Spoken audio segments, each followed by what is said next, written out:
All right. Well, I'm going to give a little bit more detail. I know the FTF goal may not have gone deep enough. So, for anyone who was actually interested in a deeper explanation on what that is and how that actually works, think of your goal as a balloon.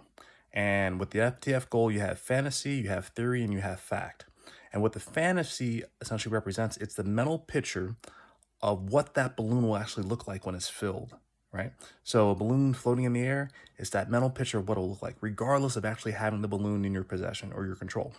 Now, the next piece is once you get that mental picture in, the theory helps you gather the resources you actually need to fill the balloon, right? It lets you know what, if you're going to actually fill a balloon, you actually need something that's going to hold the air that's going to go in the balloon.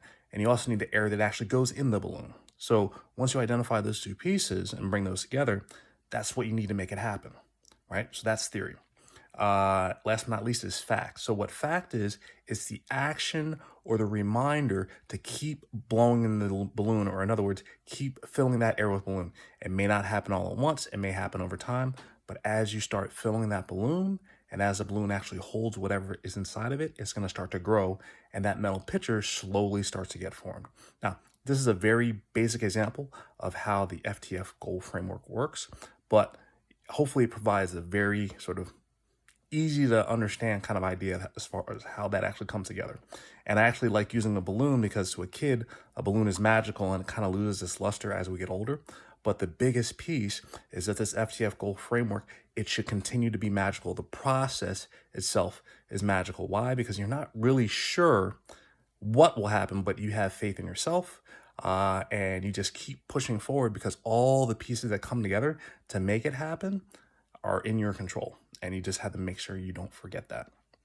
Now, as far as breaking down fantasy a little bit more, fantasy that exists as your wants. Remember, I talked a little bit about fantasy being part of your, or you're using your imagination to essentially put the pieces together for your imagination.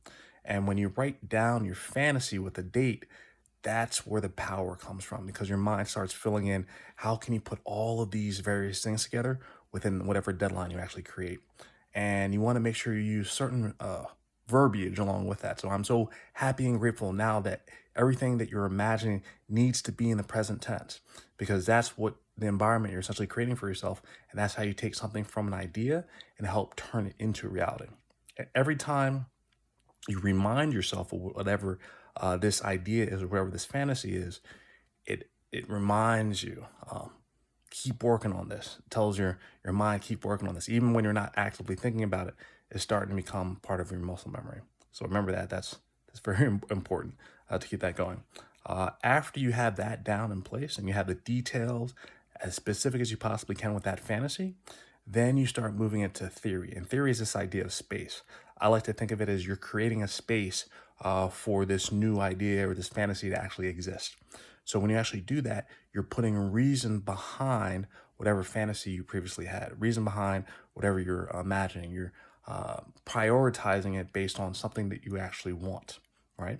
So when you're actually doing that, you're activating a reasoning factor. You're saying, I'm working on this fantasy or this concept because it's important to me because of all the various things that I actually can create and what can actually happen from it.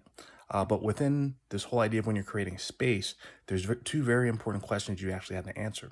Before the fantasy can come and move into theory, you have to answer two fundamental questions. The first is, am I able? This essentially creates the capacity where you recognize that this is something that you can do.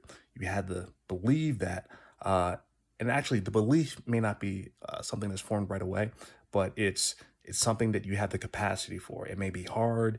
You may not know how yet, but that's what you're going to essentially continue to form. So if you can commit and say, am I able? That's a pretty big deal. That's what you need to keep it moving. The second question is, am I willing? So are you willing to do what it will take to get an idea or a goal from fantasy into theory? In order to get all the resources and everything you need lined up and ready to go, am I able? Am I willing? Once you get those two pieces together, it's like planting a seed in the garden of your mind. And once the seed gets planted, then it can start to grow. So the whole idea is just getting that seed, finding the space within the garden of your mind to plant it, and then actually allowing it to grow. So Those are the two very important questions. Am I able? Am I willing? And once you actually get that together within theory, then that fantasy can start growing. And when it starts growing, then the resources and everything that you need start slowly coming together with that. Uh, Last but not least is the form. Now, this is the fact, but I like to think of it as form because this is based on really your perception as far as what is this picture actually going to turn into and how you actually viewing it. Now, as everything's actually growing, people aren't going to have the same appreciation for your goals, your desires as you do. So you need to kind of shape and mold where everything's actually going to go. And once you understand the reason from the theory and you start moving everything into fact, that's where your perception starts to take hold of everything.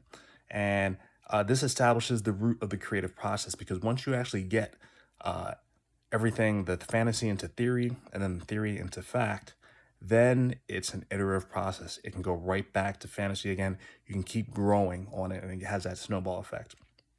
And you may not believe how far things will go when you start, but something very powerful about repetition is as you repeat something over and over and over again, you start to believe it, even if it's a lie, right? So that repetition is so important. You got to keep doing it again and again and again. And this is what I like looking at as far as like making it happen. Making it happen. Keep doing what you actually have to do. And as everything starts moving and going, you go out in the world, and I like to think of it as a manifestation process. I know Bob Proctor referred to it as a creative process, but manifestation, I like the idea of actually just making something grow. Once you have the idea and you like essentially put water on it in the garden of your mind, it starts to grow. So that's a little bit deeper look into an FTF goal, the creative process, what Bob Proctor has actually been talking about. But I wanted to provide that explanation just in case some of the explanations that I had earlier weren't as clear. So hopefully that makes a little bit more sense. And we're going to dive into a few of the examples of how everything comes together. So I hope you appreciate this episode and stay tuned for my example of how I actually use the FTF framework for something that I actually truly wanted and how it happened a lot faster than I thought it was. So thanks for tuning in and catch you on the next clip. All right, bye.